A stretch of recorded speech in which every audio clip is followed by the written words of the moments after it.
এই দেখুন বন্ধুরা, আমাদের রান্না চালু হয়ে দু রকমের মাংস হবে, তার জন্য তাড়াতাড়ি রান্না করছি। এই দেখুন বন্ধুরা, আমাদের চিকেন রান্না হচ্ছে, এখন চিকেন কষা খাবো। মুড়ি খেলাম, চিকেন কষা খাবো এবার। আর ভাতে আছে আমাদের বাঁধাকপি সবজি, আলু সিদ্ধ, মাটনের ঝোল আর চাটনি, পাঁপড়, যা যা থাকে সবই কিছু। একটু তাড়াতাড়ি রান্না করো। আমার দুষ্টুমা পাথরের ওপরে কি করছে, যাই দেখি গা। এই দুষ্টু, কি করছিস?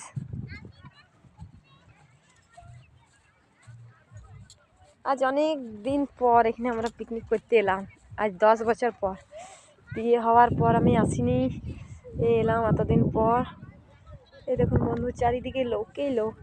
এখানে দারুণ হয় ফিস্টি করা। আমরা এই জায়গাটাতেই করেছিলাম আজ 10 বছর আগে। আমরা সব ফ্রেন্ডগুলো মিলে এখানেতে করেছিলাম। আজ ওদিকে মিস করছি, সব শ্বশুর বাড়িতে আছে।